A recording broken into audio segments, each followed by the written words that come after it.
જે લોકો શહેરમાં સ્થાયી છે એ લોકોને દિગ્વિજયસિંહે અહીં બોલાવ્યા છે। એમાંના કોઈ એક વ્યક્તિના ફાર્મ પર પાર્ટી રાખી છે। હર્ષવર્ધનસિંહ જો ત્યાં જાય અને એ લોકોની સાથે જો વાત કરે તો તમને બધાયને ફાયદો થઈ શકે તેમ છે। માફ કરજો બા, પણ મોટા શેઠની પાર્ટીમાં હર્ષવર્ધનભાઈ આ જરા અઘરું લાગે છે। કાંઈ અઘરું નથી। અમને ખબર છે કે હર્ષવર્ધનસિંહ ગમે તે રીતે કોઈને કોઈ રસ્તો તો શોધી જ લેશે અને એમણે ફક્ત એ લોકોની સામે સત્ય જ મૂકવાનું છે અને એ સત્ય કેવી રીતે મૂકવું એ હર્ષવર્ધન બહુ સારી રીતે જાણે છે। પણ બા, તમે ડાયરેક્ટ હર્ષવર્ધનભાઈ જોડે જ વાત કેમ નથી કરતા?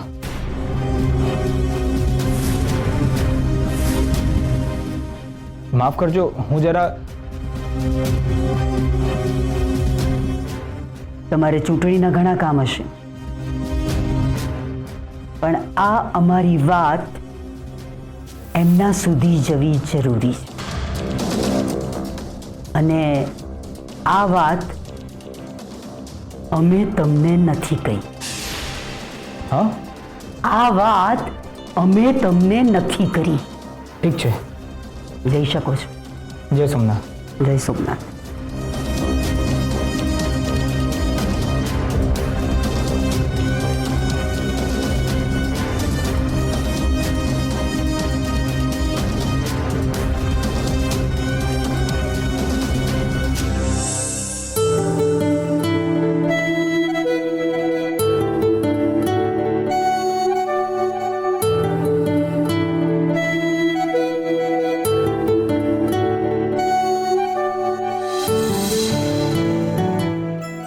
આ શું કરો છો?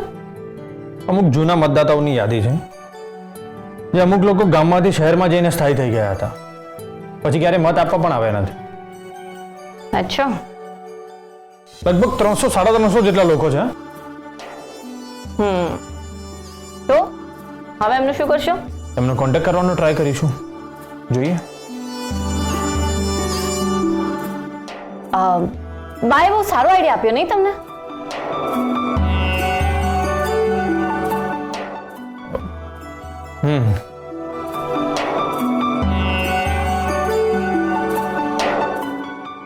શું બોલો ને મોઢામાંથી કે બાએ સારું કામ કર્યું છે। આ તો મેં ક્યાં ના પાડી? તમે ના નથી પાડી, પણ મોઢેથી વખાણ પર તો નથી કર્યા ને?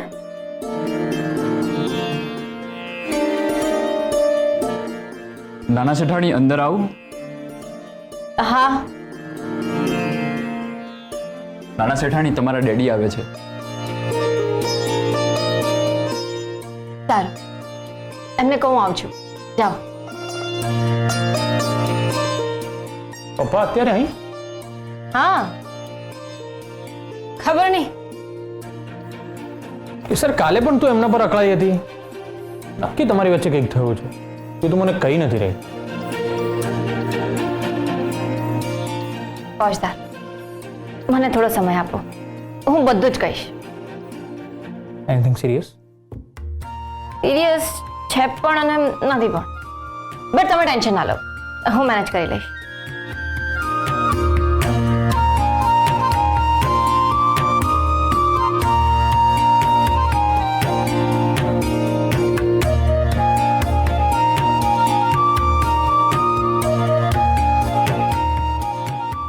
આ શેની ફાઇલ છે?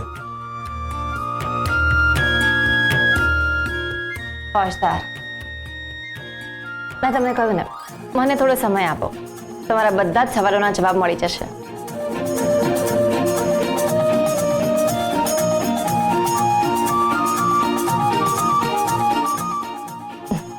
એક મિનિટ, ઊભા થાઓ, ઊભા થાઓ ને।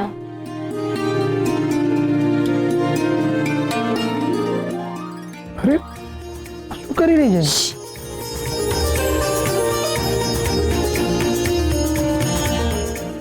એક સેલ્ફી લઈએ।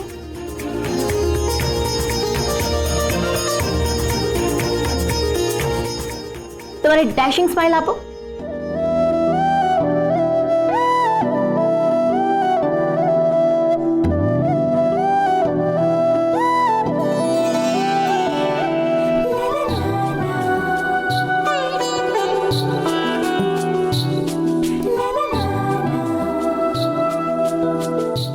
શું થયું? બસ એમ જ.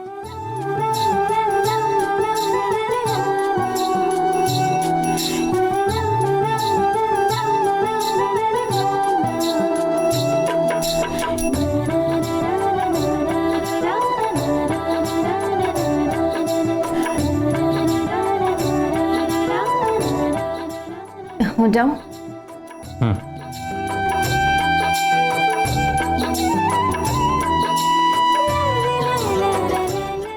જય સોમનાથ.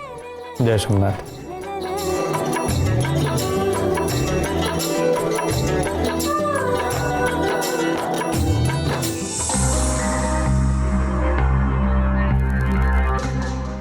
આનો ફોન સતત બંધ આવે છે. ક્યાં છુપાઈને બેઠો છે નપાવટ?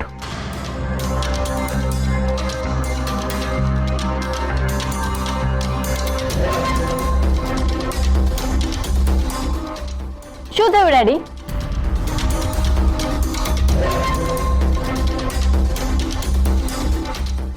કબૂલાતનામું અપાવ્યા છો? એ સર તું અત્યારે એ બધું છોડ, મારે તારી મદદની જરૂર છે. ઓહો, શું વાત છે? તમને મારી મદદની જરૂર પડી? એ સર અત્યારે મેણાટોણા મારવાનો સમય નથી. રાઈટ, અત્યારે મારે ડ્યુટી પર જવાનો સમય છે. સોરી ડેડી, ઓલરેડી મારે બહુ જ લેટ થઈ ગયું છે. હું તને ડ્યુટી કરવા માટે જ કહી રહ્યો છું. એ સર બેટા,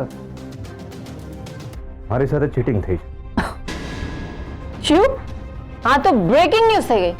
તમારા જેવા ખાનદાની માણસ સાથે ચીટિંગ? જો કે સર, મને ખબર છે મેં કબૂલાતનામું નથી આપ્યું ને, એટલે તું મારી સાથે આવી રીતે વાત કરે છે. હા, જો તું મારો પ્રોબ્લેમ સોલ્વ કરી દઈશ ને, તો હું તને તરત જ કબૂલાતનામું આપી દઈશ. પણ તમે તો કહેતા હતા ને કે મારી ધરપકડ થઈ જશે, મને સજા થશે, મમ્મીનું શું થશે? અરે પણ તું છે ને, તું મારી સજા ઓછી કરાવી દઈશ ને. ને તારી મમ્મીનું ધ્યાન રાખવા માટે અનેરી છે જ. અનેરી ને દિવ્ય કુમાર થોડા દિવસ આપણા ઘરે આવીને રહી જશે. અને જો એમાં કંઈક 19-20 થશે તો તું તારી મમ્મીને અહીંયા તારા ઘરે લઈ આવજે. પણ ડેડી, લોકો વાતો કરશે કે દીકરીના ઘરે આમ. એટલે તું તારા ડેડીને મદદ નહીં જ કરે એમ ને? જ્યારે મને તમારી મદદ જોઈતી હતી તો તમે મને સેલ્ફિશ કહી. તો હવે હું અત્યારે તમને શું કહીને બોલાવું? અરે એ તો હું એમ જ બોલ્યો હતો. શું છે, ખાનદાની માણસો ઘણું બધું બોલતા હોય છે, એમની વાત બહુ મન પર નહીં લેવાની. અચ્છા, અત્યારે જો એ બધી વાત છોડ, અત્યારે હું કહું ને એ માણસને તું શોધ. કોને શોધવાનો છે? એનું નામ દેવરાજ છે. એક પાર્ટી માટે મેં એની સાથે જમીનની ડીલ કરી હતી. આજ સવારે અમારે એક હોટલમાં મીટિંગ હતી. હું અને પાર્ટી કેશ લઈને ત્યાં ગયા હતા. બધા પેપર્સ રેડી હતા. પાર્ટીએ દેવરાજને કેશ પણ આપી દીધી હતી. હું જરાક આમ તો બાથરૂમ જઈને પાછો આવ્યો અને જોઉં છું તો નપાવટ દેવરાજ અને પાર્ટી બંને ગાયબ. હા, તો એ તો એમની ડીલ થઈ ગઈ હશે એટલે જતા રહ્યા હશે. અરે પણ મારું કમિશન ગયું ને.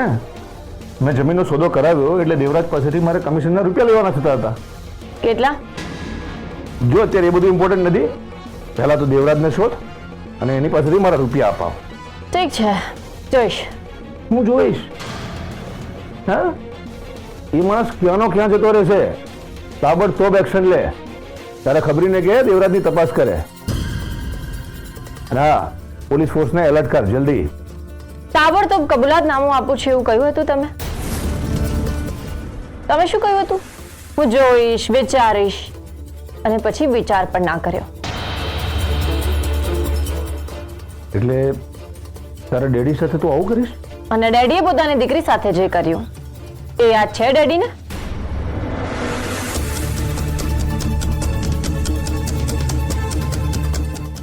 કે સર જો હું તને હમણાં જ કબૂલાતનામું લખી આપું છું, પણ તું મારું કામ કરી આપ.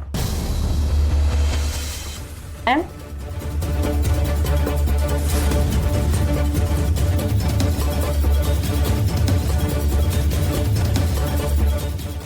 તો હાલો, અને સાઇન કરવાના ઉપર.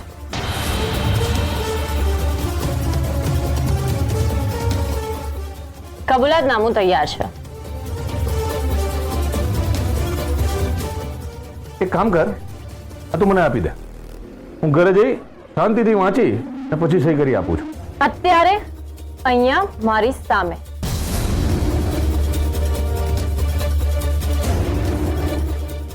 પહેલા આના ઉપર સાઈન, પછી બીજી પ્રતિપાદ.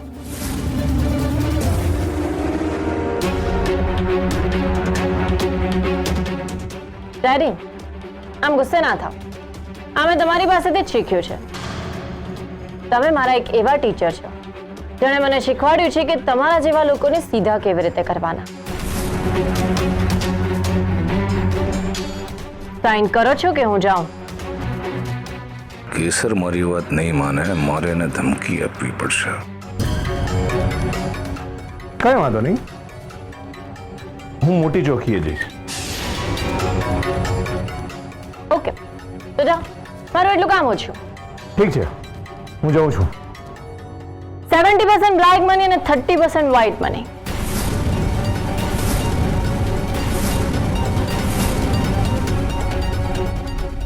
આના વિશે શું કહેવું છે તમારું?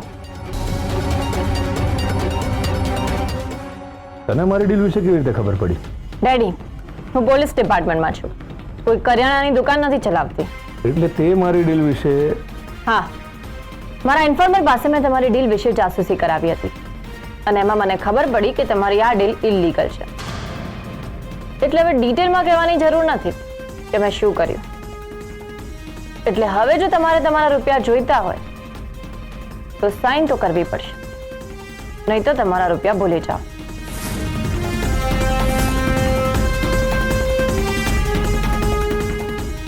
એક મિનિટ કે સર.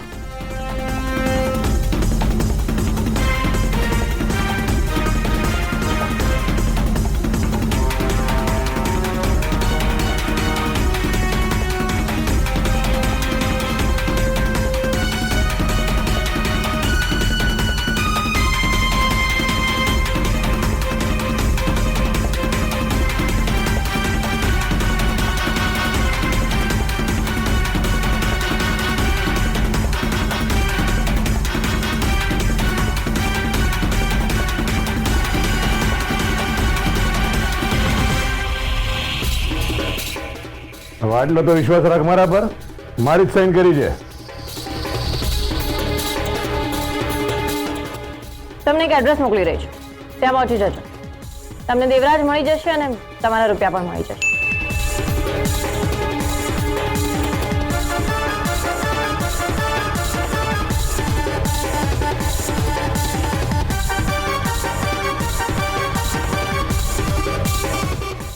ડેડી, મને આવું ખોટું કરવું ગમતું નથી, પણ જ્યાં સુધી તમારી સાથે આવું ના કરીએ ને, તમે સમજતા પણ નથી.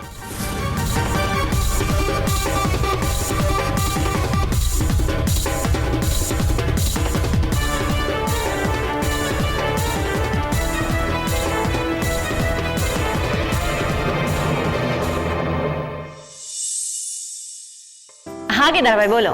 કેસર ભાભી, હર્ષવર્ધન સરની અરજીનું શું થયું? બસ એમની સાઈન લેવાની બાકી છે. અને કન્ફેશન લેટર? હા, મળી ગયો છે. મેં આજે જ ડેડી પાસેથી કન્ફેશન લેટર લઈ લીધો. તો પછી આટલું બધું ડિલે કેમ થઈ રહ્યું છે ભાભી?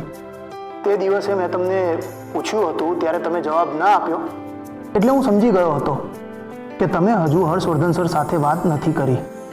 એકચ્યુઅલી મારે એમને સરપ્રાઈઝ આપવી છે. હા, પણ હવે તો કન્ફેશન લેટર પણ આવી ગયો છે, તો પછી તમારે વાત તો કરવી જ પડશે ને?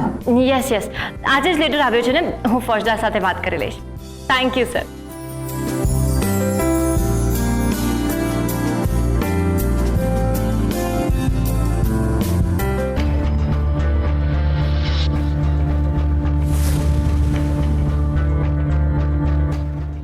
ફોજદાર, તમે? કે સર, ડેડી પાસેથી શાનું કન્ફેશન લીધું છે તે? ફોજદાર, મેં તમને કહ્યું હતું ને કે સમય આવે હું તમને બધી વાત કહીશ, તો બસ એ જ વાત છે. ચાલો હું તમને બધું જ કહું. ચાલો ચાલો ચાલો.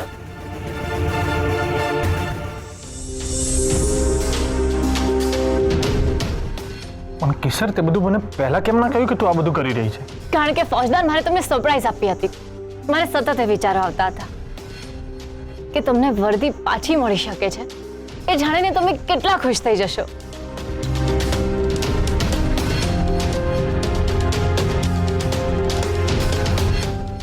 ફોજદાર, તમે ફરીથી આ જ પોલીસ સ્ટેશનમાં તમે વર્દી પહેરીને એન્ટ્રી મારશો. આજે પણ જ્યારે હું આંખો બંધ કરીને તમને વર્દીમાં જોઉં છું ને, તો મને આપણી પહેલી મુલાકાત યાદ આવી જાય છે.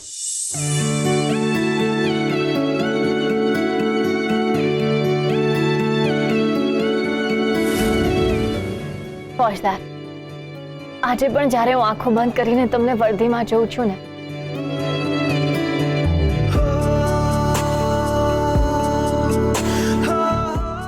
મારા જીવનમાં થયેલી તમારી એ પહેલી એન્ટ્રી,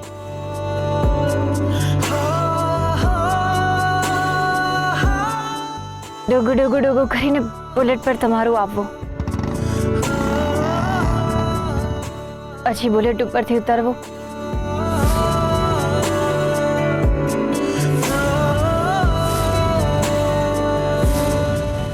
તમારી એક ગોગલ્સ ઉતારવાની સ્ટાઇલ, તમારી ડેશિંગ સ્માઇલ અને પોલીસ ઓફિસરની એક કાતિલ નજર. હાય ફોજદાર,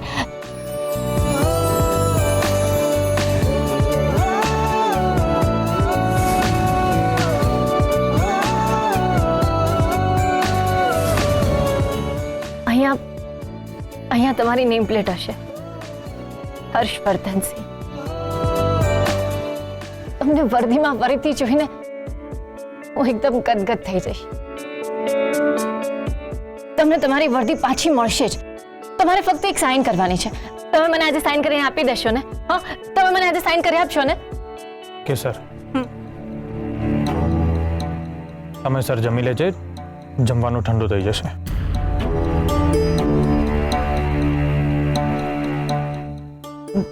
ફોજદાર, તમે ખુશ ના થયા? તું ઘરે આવે એટલે આપણે શાંતિથી વાત કરીએ. અત્યારે હું જાઉં છું. પણ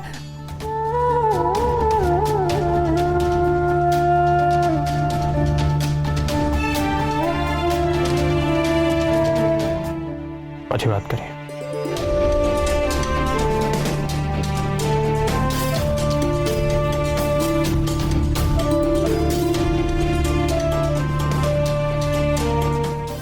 ફોજદાર કેમ ખુશ ના થયા?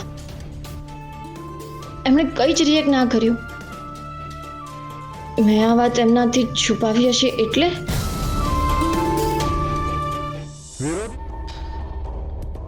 શેઠ, આપણી ઓફિસથી ફોરેન બ્રાન્ડનો બધો જ સ્ટોક આવી ગયો છે. ગુડ. હવે તું ગેટ ઉપર જ રહેજે. આમાંથી કોઈ પીને બહાર ના આવી જાય એનું ધ્યાન રાખજે. આપણને ઇલેક્શન સુધી કોઈ બબાલ નથી જોઈતી. હા શેઠ.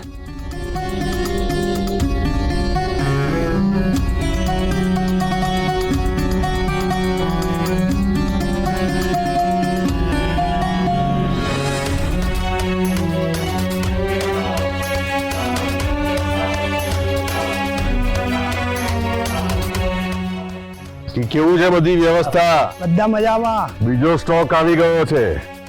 તમે તમારે ચિંતા ના કરતા, જમાવો. દિગ્વિજયભાઈ, તમે આટલી મોટી પાર્ટી આપીને અમારા દિલ જીતી લીધા. હું મારા ગામમાં આવે છું તો મને લાગતું જ નથી. હવે તમારા માટે સ્પેશિયલ ફરીથી ગામમાં આવવું પડશે. કેમ પાછા કેમ આવવાનું? કેમ દિગ્વિજયભાઈના પત્નીને વોટ આપવા નહીં આવવું પડે? હા, સાચી વાત છે. ને જોજો, હા, તમારે બધાએ આવવાનું છે. નહીં આવ્યા ને તો એક કે એક ને ઘરેથી ઉપાડીને લઈ આવીશું.